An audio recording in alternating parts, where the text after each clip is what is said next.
El histórico Concilio Vaticano II se concluye con pompa y fastuosidad. El Vaticano II es considerado uno de los más importantes concilios en la historia de la Iglesia Católica. Produjo 16 documentos designados para modernizar el papel de la Iglesia en el mundo. La bendición final fue dada para toda la congregación y el mundo entero. Eta in pace, id en paz. Con esas palabras, el Papa Pablo VI concluyó el Concilio Vaticano II. Nadie sabía lo que estaba a punto de acontecer.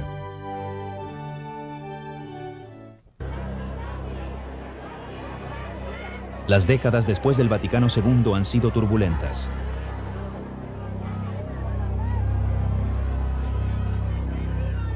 Su futuro sigue siendo incierto a pesar de su larga historia. Plagada de problemas, la Iglesia Católica Romana es una iglesia en crisis.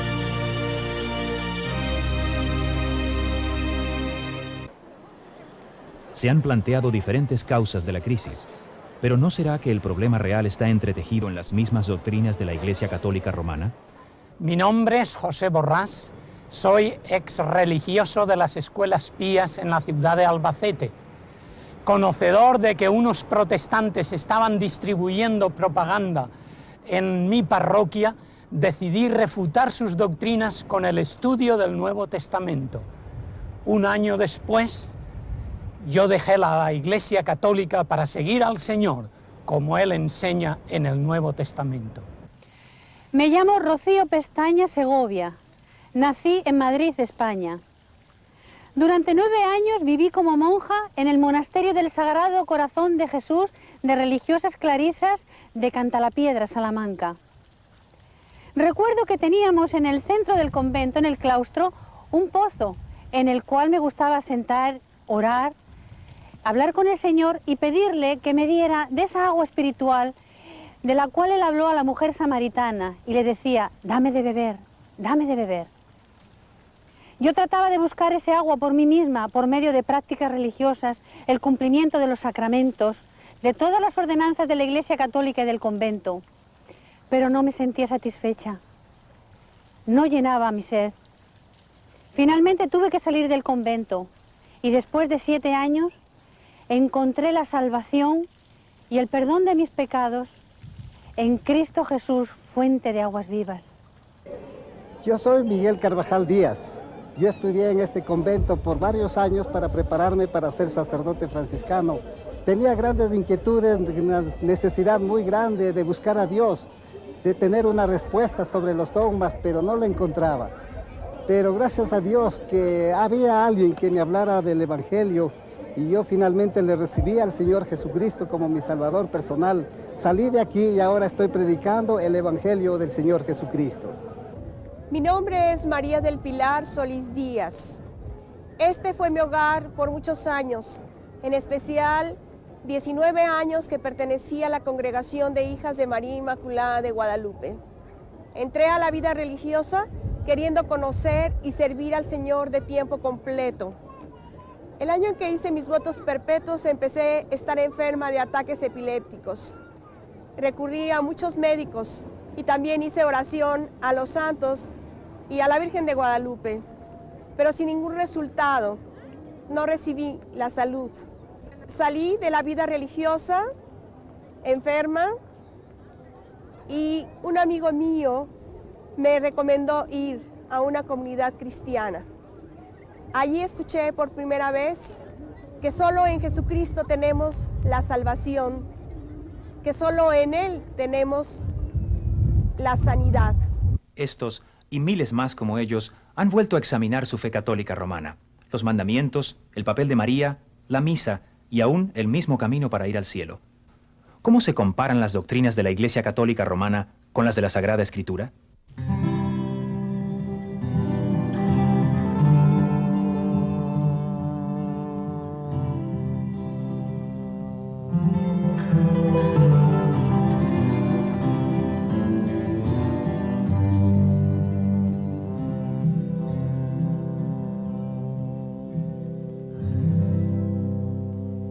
Un aspecto único de la devoción católica romana es la veneración de los santos y el uso de objetos sagrados como, por ejemplo, las estatuas.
El problema con las imágenes es que la gente, especialmente el pueblo y la gente sencilla, acude a las imágenes y ora a ellas y cree que ellas les van a conceder las cosas que ellos le piden. Y eso va en contra de lo que enseña la palabra de Dios.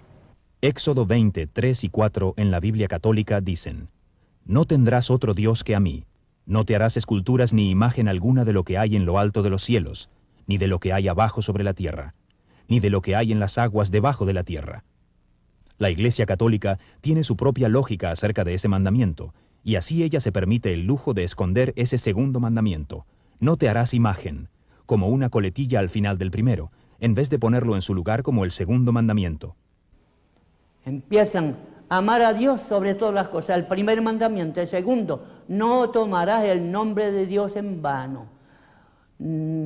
Y así por el estilo, pero no se dice, no te harás imagen ni semejanza de nada de lo que hay en los cielos, ni en la tierra, ni debajo de la tierra. Y como falta un mandamiento, entonces el último lo dividen en dos. La Iglesia romana dice,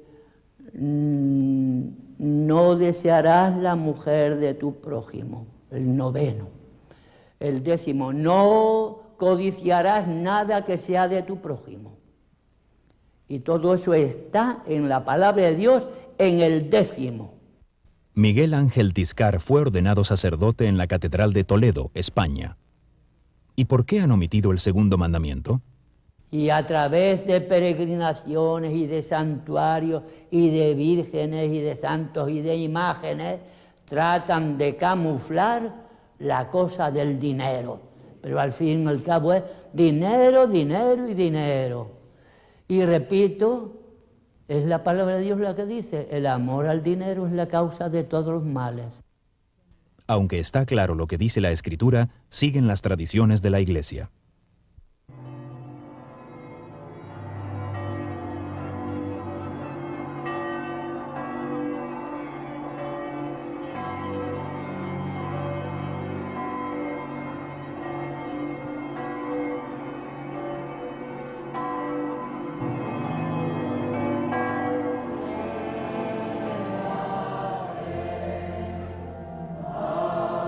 Los 100 años anteriores al Segundo Concilio Vaticano han sido designados como el siglo mariano. De la mayor importancia fue la proclamación de la Inmaculada Concepción por el Papa Pío IX en 1854. Muchos católicos no comprenden bien la doctrina de la Inmaculada Concepción, y aún menos entre ellos se dan cuenta de que contradice a las Escrituras. ¿Puede explicar la Inmaculada Concepción? No le sabría contestar. ¿Puede explicar la doctrina de Inmaculada Concepción? Nosotros pensamos que Nuestra Señora fue cubierta por el Espíritu Santo y fue así como ella concibió a su Hijo, sin la participación de un hombre. Fue propiamente el Espíritu Santo quien intervino. Por eso es que Jesús es el Hijo de Dios y por eso es que ella es corredentora. Ni siquiera el sacerdote explicaba correctamente la Inmaculada Concepción. es simplemente el Papa definió que María fue concebida sin pecado original. Juan Sanz Pascual fue ordenado sacerdote en España en el Seminario de Madrid-Alcalá. Desde el principio de su ser, en el vientre de su madre, ella es sin mancha, sin pecado original. Esto es lo que significa Inmaculada Concepción, que fue concebida sin pecado original. Ahora, esa doctrina de la Inmaculada Concepción va en contradicción con lo que dice la palabra de Dios. En Romanos 3, 23, la palabra de Dios dice, por cuanto todos pecaron. Ella dice, y no podemos decir que María es embustera, ni mentirosa. Ella dice, en Dios mi Salvador. Luego, fue salva. La proclamación del Papa de que María nunca había pecado suscitó otras cuestiones. Si, como la Biblia dice, la paga del pecado es la muerte, y María no pecó, murió, y si murió, ¿se descompuso su cuerpo en el sepulcro? Todos querían saberlo, pero tanto las Escrituras como la tradición católica guardaban silencio acerca de esto. 400 obispos y miembros de las órdenes religiosas enviaron solicitudes a Roma pidiendo respuesta. 8 millones de laicos católicos también firmaron peticiones. Finalmente, en 1950, el Papa Pío XII proclamó que Dios había tomado corporalmente a María al cielo. Esta doctrina es conocida como la Asunción de María. La Virgen no murió, se durmió, y entonces al despertar de ese sueño los ángeles vinieron a llevarse su cuerpo y su alma al cielo. Y hoy es la fiesta de la Asunción. La Virgen entró en cuerpo y alma al cielo, como Jesucristo entró después de la resurrección. ¿Y cuál es la fuente de la doctrina de la Asunción de María? La Asunción de María viene a través de la doctrina de la Iglesia, a través de los papas. Fue evolucionando. La doctrina de la Asunción de María en la Iglesia Católica Romana, pues si se basa en falsas tradiciones también, no en la palabra de Dios. La Inmaculada Concepción, la virginidad perpetua de María y la Asunción de María a los cielos son no leyes eclesiásticas, sino dogmas, y como tales tienen que ser creídas por toda persona que quiera ser considerada como buena católica y permanecer dentro de la Iglesia católica. Cuando las prácticas religiosas del pueblo llegan a ser la fuente de la doctrina, el sentimiento popular es elevado a la categoría de revelación divina, y con ello se hace inevitable la distorsión de la verdad. Los relatos bíblicos de María la presentan como una humilde y fiel sierva de Dios. Pero la tradición católica ha confundido su posición con la del mismo Cristo. Se alega que ha aparecido con un papel muy poco característico de promover su propia gloria. En 1917 se apareció en Fátima. Allí anunció: Dios quiere establecer en el mundo la devoción a mi Inmaculado Corazón. Mi Inmaculado Corazón será vuestro refugio y el camino para conduciros a Dios. Pues tenemos fe en las imágenes. Para mí sí, es como, sí, Dios. Por ejemplo, la Virgen de Guadalupe es la madre de, la Virgen María es la madre de Jesús. Y para mí pues, es Dios. Ya le digo que me acuerdo más veces, a lo mejor en los momentos de eso, de la Virgen casi que de Jesús. Que también, y para mí es lo fundamental, pero no lo sé, que a lo mejor recurro más veces a ella. La Iglesia Católica declara que María es la mediadora de todas las gracias. A Jesús por María muy fácil, que el camino más fácil es para llegar a Dios María, que María es como una escalera Y entonces subimos por la escalera a Jesús, María en la escalera.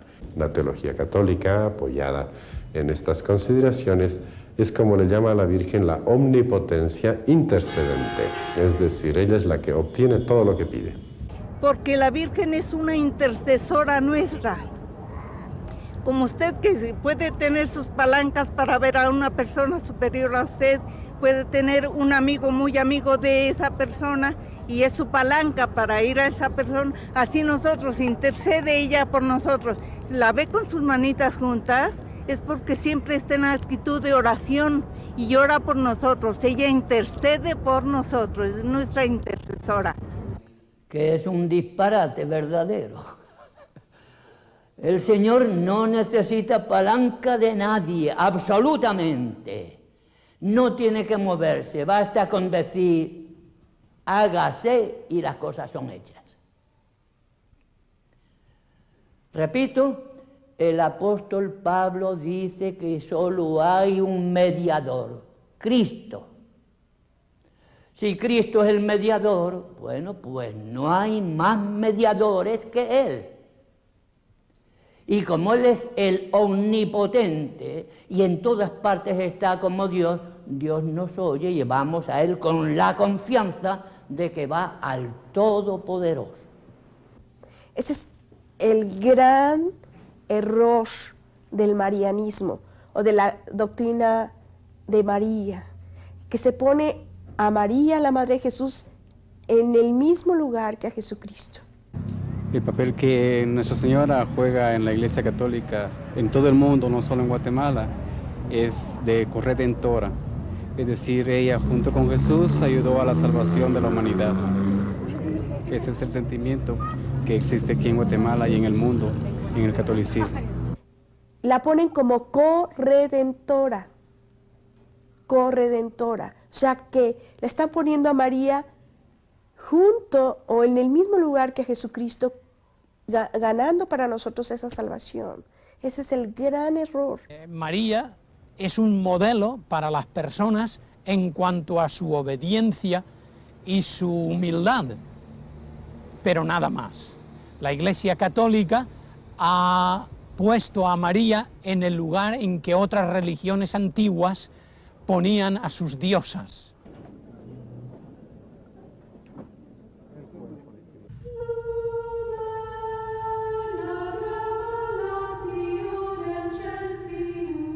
La misa es el centro de la experiencia católica romana y todos los católicos deben asistir semanalmente. La Iglesia Católica dice que la misa es una representación de la última cena. Aquella noche, Jesucristo tomó pan y vino diciendo, «Esto es mi cuerpo y esto es mi sangre». La Iglesia romana enseña que con esas palabras se produce un cambio milagroso. Luego Cristo enseñó a sus discípulos, «Esto haced en memoria de mí». La respuesta de la Iglesia romana a ese mandamiento es la misa. Cuando el sacerdote católico romano pronuncia esas palabras de Cristo de la última cena, los católicos creen que se produce un cambio en el pan y el vino, que realmente se transforman en el cuerpo y la sangre de Jesucristo. El catolicismo romano enseña que un milagro se realiza cuando el sacerdote dice, «Tomad y comed todos de él, porque esto es mi cuerpo que será entregado por vosotros». La Iglesia Católica enseña que la hostia deja de ser pan y ahora es realmente el cuerpo de Cristo. Los católicos creemos que Cristo se convierte en el pan y el vino, se transforman en el cuerpo y sangre de Jesús, completamente. Toda su alma, todo su cuerpo, toda su divinidad se encierran en un pedazo de pan. Entonces, sencillamente teníamos que aceptarlo así. O sea, era difícil de creer, porque realmente comías y te daban a probar la forma. Y decías, antes de que fuera consagrada, tú te la daban a probar. Sí, es pan realmente, sabe a pan. Pero después de consagrada, cuando tú ibas a recibir la comunión, bueno, pues sigue sabiendo a pan. Si el pan y el vino son transformados en cuerpo y sangre de Jesús, ¿por qué no cambia su apariencia en la consagración en la misa? Usando una combinación de teología, filosofía y misticismo, la Iglesia ha propuesto una teoría llamada transubstanciación, que dice que la naturaleza interior del pan y del vino cambia, mientras su apariencia sigue igual. La transubstanciación es el poder que tiene el sacerdote de convertir el pan, es pan de trigo purísimo que tiene en sus manos, lo convierte por el poder que tiene, que recibió de Jesucristo, de hacer la hostia en el cuerpo y cuerpo de Cristo, y el cáliz, que es el vino de uva, hacerlo sangre de nuestro Señor Jesucristo. Cuando se dice esto es mi cuerpo, se está diciendo que esto que este momento es un pedazo de pan, un poco de harina cocinada, diríamos, pasa a ser el cuerpo de Jesucristo. Pero siendo que el pan no cambia en su apariencia, ¿no tendría más sentido si comprendiéramos las palabras «esto es mi cuerpo» como figurado? ¿Acaso no empleaba Jesús el sentido figurado en su enseñanza? Jesús dijo, yo soy la vid verdadera. Y nadie piensa literalmente que Jesús fuera una vid, sino que es el significado, es un símil, para que nosotros podamos entender mejor lo que Jesús quiere decir. Por lo tanto, cuando Jesús dice, esto, mi cuerpo, que por vosotros es entregado, simboliza que aquel pan que se rompe y se da a las personas para que lo coman, simboliza y representa su cuerpo entregado por nosotros. La mayoría de las denominaciones cristianas entienden el significado del pan y del vino como símbolos. Sin embargo, la Iglesia Católica Romana enseña que se convierten literalmente en el cuerpo y la sangre de Cristo. La Iglesia dice que este cambio es necesario para que los católicos puedan recibir a Cristo como alimento espiritual y a la vez adorarle porque está presente. Adoramos a ese pan y ese vino una vez que han sido consagrados, porque allí está presente el mismo Jesucristo. Jesucristo está presente en todas partes, ¿no? La hostia, el pan sin levadura, en la que yo creía que estaba Jesucristo allí en cuerpo y sangre. Y adoraba, más que a las imágenes, a la hostia. Yo pasaba muchas horas delante de lo que nosotros llamábamos el Santísimo, adorando la hostia. ¿Y por qué la ex monja ya no adora así delante del Santísimo? Porque yo creo en el Dios verdadero, porque yo creo en lo que me dice el Señor en su palabra. A través de toda la palabra dice, no te hagas imágenes. No obstante, la Iglesia Católica enseña que el pan y el vino deben y tienen que cambiar, no solamente para que Cristo pueda ser recibido y adorado, sino también para tener un sacrificio visible como la naturaleza humana requiere. Cristo es ofrecido al Padre en cada misa mediante las manos del sacerdote, un sacrificio literal y real por los pecados de los vivos y los muertos. La Santa Misa, para los católicos, es realmente un sacrificio en el cual Cristo otra vez vuelve a ofrecerse en la cruz, pero es un sacrificio incruento, es decir, sin sangre. Es inconcebible que tenga que seguir muriendo cada día por nuestros pecados, como si su obra no fuera suficiente. Él necesita repetirla una y otra vez. ¿Qué es eso? Estamos minusvalorizando el sacrificio de Cristo en la cruz. No, Él es Dios, Él no es ningún hombre que murió por nosotros, Él es Dios y su obra es suficiente de una vez para todas.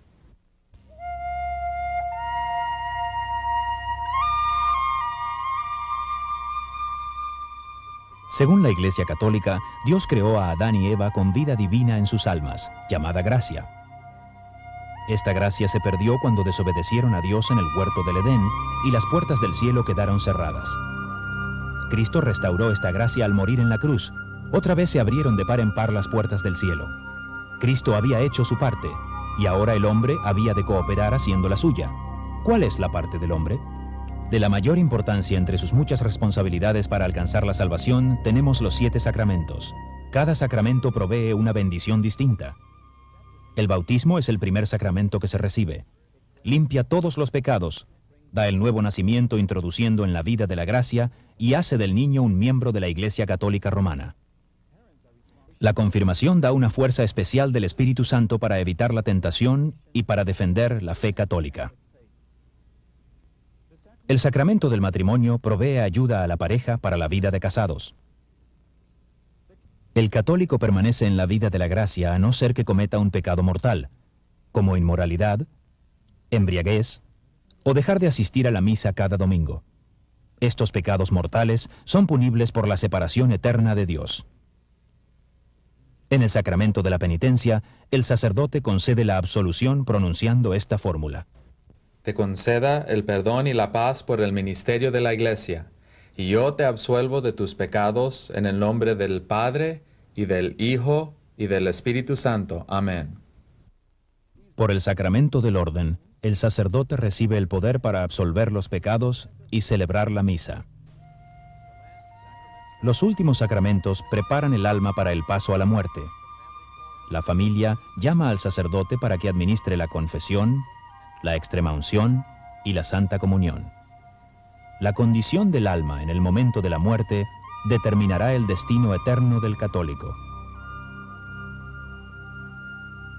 Los que mueran fuera de la gracia pasarán la eternidad en el infierno. Aunque aquellos que mueran en estado de gracia irán al cielo, la mayor parte han de sufrir primero en el purgatorio. Allí, la persona paga por sus anteriores pecados confesados y por pecados veniales no confesados.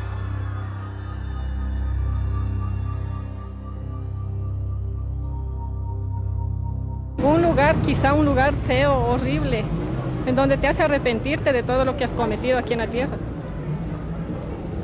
Eso pienso.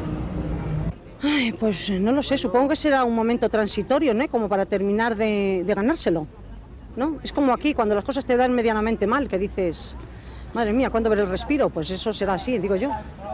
¿Por qué? Porque dice la Iglesia, para llegar a Dios hay que llegar puros. Hay que llegar puros. Entonces, el purgatorio es el tiempo de purificación. Le preguntamos al sacerdote, si Cristo murió por nuestros pecados, ¿por qué hemos de ir al purgatorio? La Iglesia, por eso nos enseña, sabiéndonos, como decimos, pecadores limitados, por eso necesitamos ese paso de purificación. Pero en la propia gloria, yo no quiero entrar a purgatorio. Entonces, Cristo habló de Satanás y habló del infierno, pero nunca habló de un purgatorio ni de un lugar intermedio. No, nunca. Es el purgatorio una doctrina espúrea que no tiene fundamento en la palabra de Dios, pero eso sí, la Iglesia la ha sabido introducir para hacerse con las vidas y las haciendas y las personas, porque se les ata a un sacrificio, se les ata a una misa, se les ata a unas actividades y liturgias por las cuales incluso deben pagar dinero. La palabra de Dios nos dice que no por obras, para que nadie se gloríe, nadie se jacte. Si fuera por buenas obras la salvación, pues yo creo que las personas ricas tendrían más oportunidad.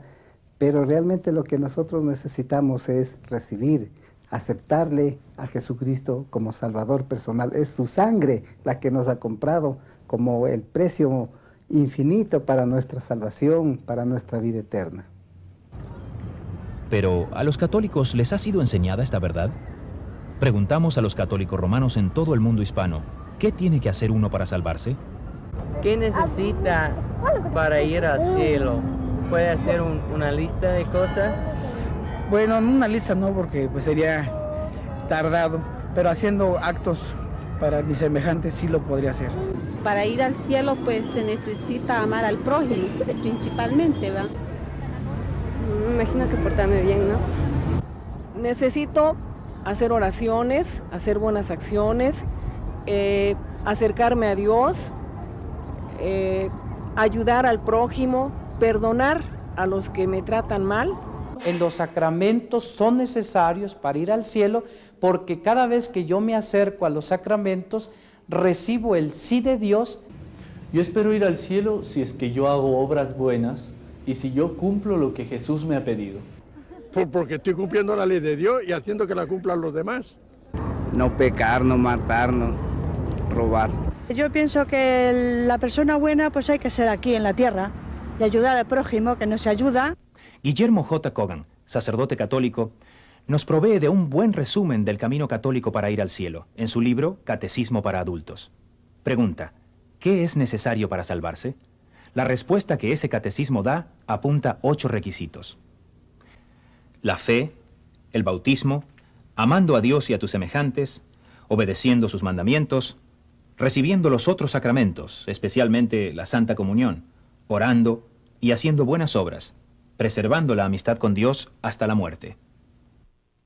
Yo quisiera que solamente leamos un versículo de la palabra de Dios en Juan capítulo 6, versículo 47. Jesús dijo, el que cree en mí tiene vida eterna. Así de sencillo, así de fácil.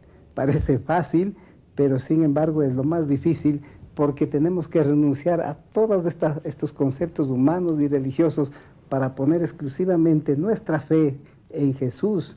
A través de su sacrificio nosotros tenemos la vida eterna. El renunciar a estos conceptos religiosos y humanos les resulta muy difícil a los católicos practicantes, especialmente a los miembros de las órdenes religiosas. Una noche, Rocío Pestaña Segovia, como una expresión de sus votos a la Iglesia, me grabé una cruz a fuego vivo como se marca una res. Puse una cruz al fuego y cuando estaba roja, me metí un pañuelo en la boca para no gritar, que nadie lo viera.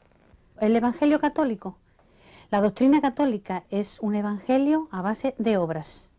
Todo es según lo que tú hagas. Si lo haces correcto, bien, y si no, estás listo.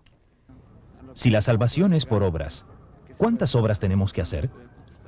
¿Y está seguro que irá al cielo el católico romano normal y corriente? ¿Cree usted que logrará ir al cielo?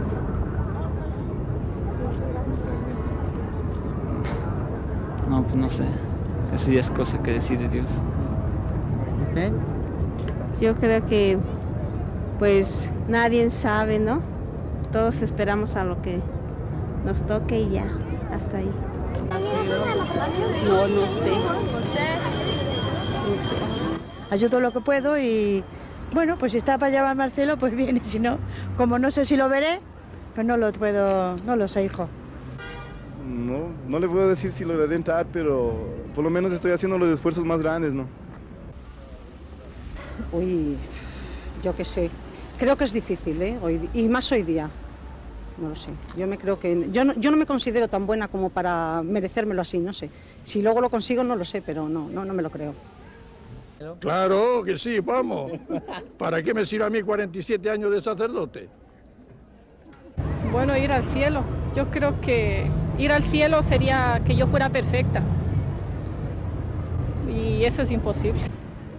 Miguel Carvajal recuerda cómo procuraba obtener la salvación cuando todavía pertenecía a los franciscanos. Dentro de la Iglesia Católica, especialmente la orden franciscana, que es una orden muy mística, se hacía toda clase de sacrificios. 3 veces a la semana, lunes, miércoles y viernes, en este templo muy grande, cerradas las puertas ya en la noche, nos desvestíamos y nos dábamos con unas cadenas de 5 puntas de acero que se llamaban disciplinas, y con esto nos pegábamos hasta terminar todo el Salmo 51, en la Biblia Católica es el Salmo 50, Miserere mei Deus secundum maniam misericordiam tuam.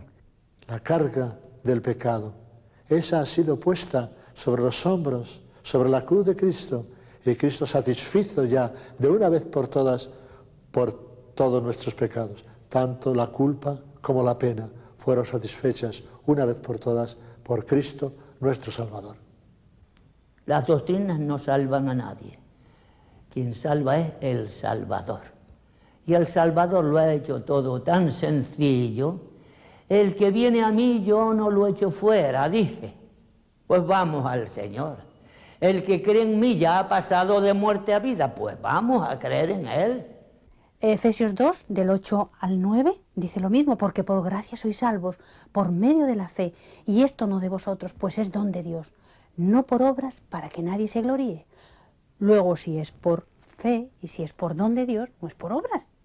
Y si es por obras, como pretenden en la Iglesia Católica, a base de cumplir los sacramentos y otras cosas, entonces no es por Cristo. Pero qué importante sería que un católico lograra comprender solamente esta pequeña frase: Jesús murió por nuestros pecados. Y si acepta esta verdad, si transfiere sus pecados a Jesucristo y cree de todo corazón que Jesús evidentemente llevó nuestros pecados, pues entonces nuestra vida estaría libre de esos pecados. Las Escrituras son claras, pero los errores persisten.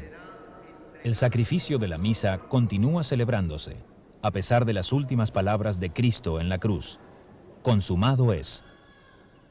Las estatuas son tratadas como cosas sagradas, aunque los 10 mandamientos prohíben tanto el hacerlas como el inclinarse ante ellas y rendirles culto.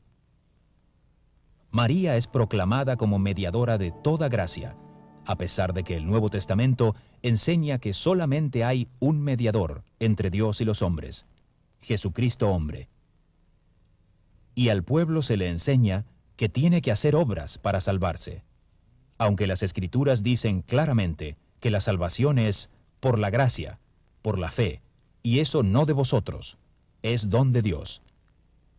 Muchos católicos modernos han escogido ignorar ciertas doctrinas de la Iglesia romana porque las consideran desfasadas, pasadas de moda.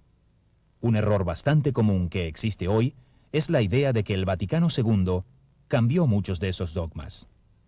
El Segundo Concilio Vaticano, que se inició en el año 1962, tenía como finalidad modernizar a la Iglesia Católica, pero modernizar en la forma exterior, en la forma simplemente en la presentación, diríamos, pero no en el fondo.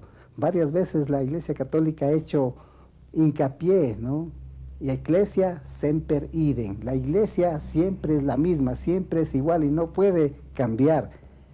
¿A qué es debida esta apostasía de la Iglesia Católica del cristianismo bíblico? Es porque ella eleva la tradición y las enseñanzas de la Iglesia no solo al nivel de las Escrituras, sino también por encima de ellas. El Nuevo Testamento describe al cristianismo como la fe que fue una vez dada por medio de Cristo y sus apóstoles. Pero el catolicismo ha seguido añadiendo nuevas doctrinas a la fe católica romana, tomándolas de las tradiciones de los hombres. La creencia de que la naturaleza del pan cambia en la misa no fue añadida como dogma hasta el Concilio de Letrán en 1215, cuando por primera vez la Iglesia romana oficializó la teoría de la transubstanciación. El purgatorio fue declarado dogma en 1274, la Inmaculada Concepción en 1854, la infalibilidad papal en 1870, la Asunción de María en 1950. El Concilio Vaticano II dejó claro que la Iglesia Católica seguirá basándose en la tradición. La Iglesia no deriva solamente de la Sagrada Escritura su certeza acerca de todas las verdades reveladas. Por eso, se han de recibir y venerar ambas con un mismo espíritu de piedad. Uno de los profesores en el pizarrón estaba escribiendo todos los años en los que habían sido establecidos los diferentes dogmas de la Iglesia. Y al final, luego que estuvo todo escrito, dijo, bueno, ¿qué sería de la Iglesia Católica si tuviéramos que anular todos estos dogmas? Y él mismo razonando dijo, yo creo que quedaríamos en nada. Entonces, ese fue el primer impacto en mi vida.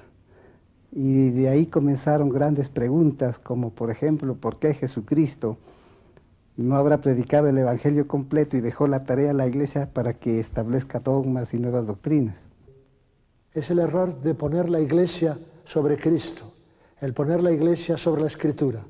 Y entonces se viene a caer en el autoritarismo dogmático de la Iglesia, con lo cual se tiraniza al pueblo sencillo.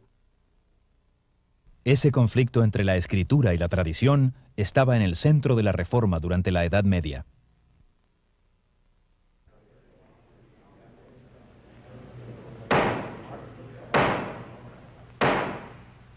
Doctor Lutero, ayer usted confesó que estos escritos son suyos. Díganos ahora,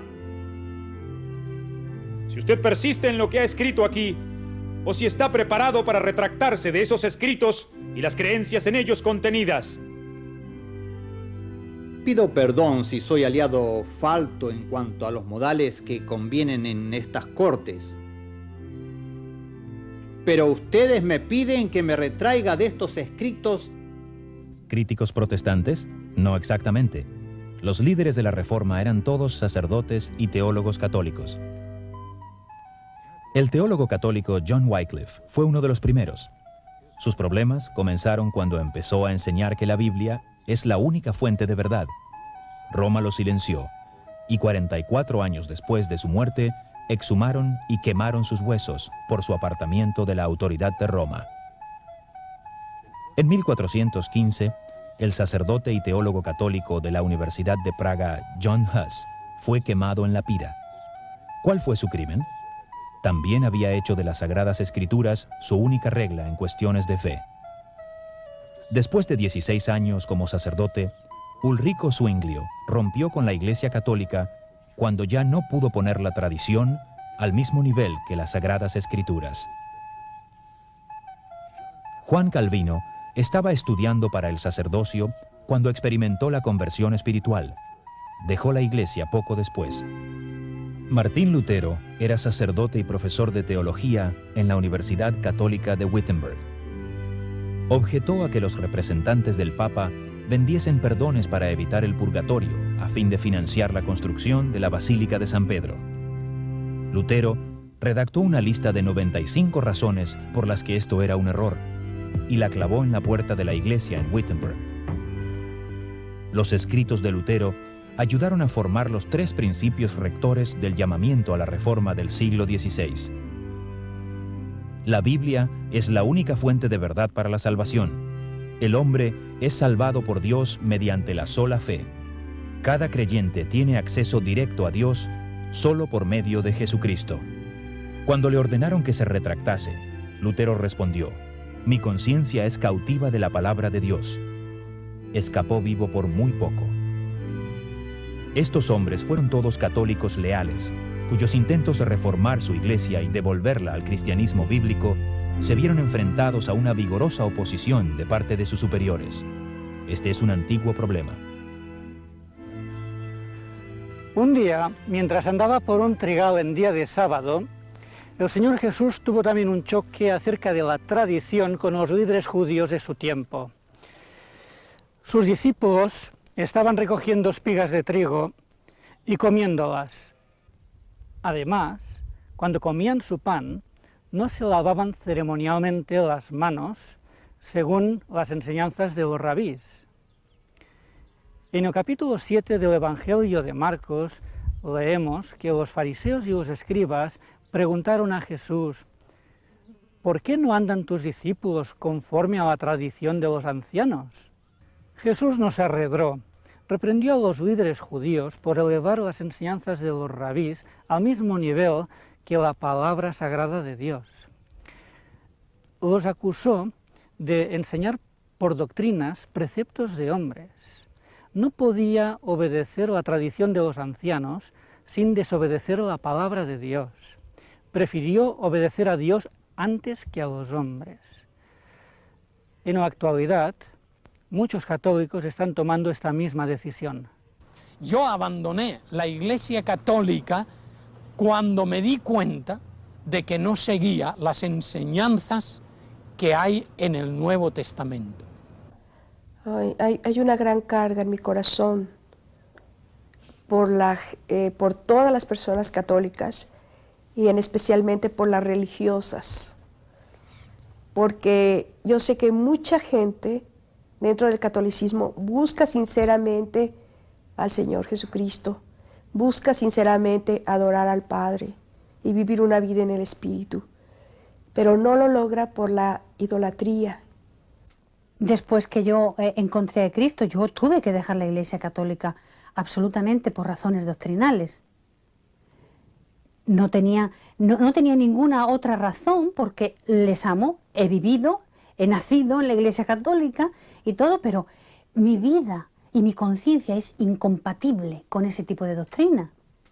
No es un cambio de religión, sino que es un cambio de vida, es un encuentro verdadero con Dios, es una experiencia personal Muchos de nosotros hemos creído que hemos estado en la verdad, pero la verdad es Jesucristo, no es la religión. Y espero que ustedes, señores católicos, pudieran darse cuenta de que hay algo más importante, algo más valioso. Es la oferta más importante que jamás usted haya podido escuchar en su vida, que es el de la vida eterna a través de la salvación del Señor Jesucristo. La verdad no está en la religión, sino en Jesucristo mismo. El camino de salvación católica romana es una esperanza falsa, porque no es el Evangelio de Jesucristo que el Nuevo Testamento nos presenta. Desilusionados con la doctrina católica romana, muchos están acudiendo a la Biblia buscando respuestas. Esos católicos se han sorprendido al encontrar lo que la Sagrada Biblia dice. Lo primero que me choqueó fue que la salvación es un don de Dios, por gracia y no por nada que nosotros hagamos, que traíamos una tradición diferente, portarnos bien, ir a misa los domingos, confesarnos, etc. Un don de Dios en el cual nosotros no tenemos que hacer nada, sino simplemente creer en el Hijo de Dios, creer que resucitó de los muertos por el poder del Padre. Dijo en la cruz, consumado es, no hay nada más para hacer. La Iglesia Católica no te va a dar esta libertad que Cristo te da.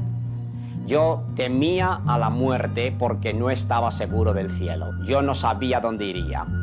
Entonces yo veía que en la Biblia aseguraba que en este mundo se puede saber si uno es salvo. Lo que lo salva a uno es la sangre de Cristo, creyendo que Él es el Salvador y Señor de uno, personal, de la vida de uno, para que uno pueda entrar al cielo. ¿Qué sacrificio podría yo hacer para merecer entrar al Señor y verlo cara a cara cuando me muera? Ninguno. Estoy muy seguro que voy al cielo porque no radica, no se basa en mis hechos, en mis logros, sino que el Señor Jesucristo ha prometido que Él ha estado preparando un lugar para mí porque yo le he aceptado. Y eso es lo que me sorprendió, que nadie me dijo estas cosas. Yo tenía que aprenderlos por la Biblia. Y me dolió porque yo pensé que los padres o la gente en la iglesia es un deber de ellos a enseñarnos el camino. Y ellos no me enseñaron cómo llegar al cielo. Cada una de estas personas ha dejado la Iglesia Católica Romana. Pero no es tanto lo que han dejado, sino y mucho más lo que han encontrado en el Señor Jesucristo. O sea, antes yo cuando era católica y vivía de tradiciones y de cosas, yo pensaba en la muerte como algo horrible, ¿no? Algo no me hubiera querido morir nunca. Tenía temor, tenía miedo, pero ahora no. Ahora va a ser el día de fiesta cuando yo me vaya arriba, al cielo, a verlo cara a cara. Va a ser muy hermoso. Voy a ponerme de rodillas, físicamente de rodillas, y le voy a dar las gracias. Y que por mí pues nada más puedo hacer, que no hay ninguna obra que yo pueda hacer, que ya lo hizo Él todo por mí. ¿Y qué podría hacer yo?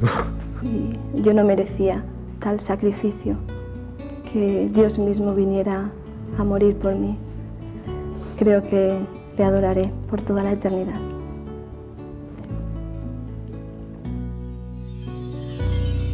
De ella sal, tú mi amada, ven y sígueme. Olvídala y al monte ven, donde por ti morir. Como flores que al envejecer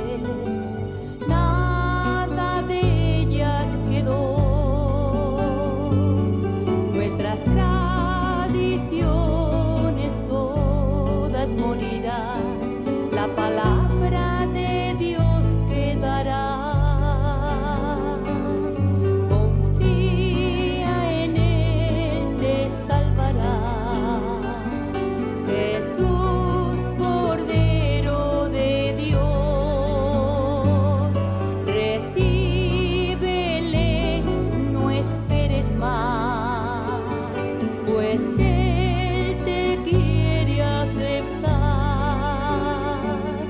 De ella sal, tú mi amada, ven y sígueme.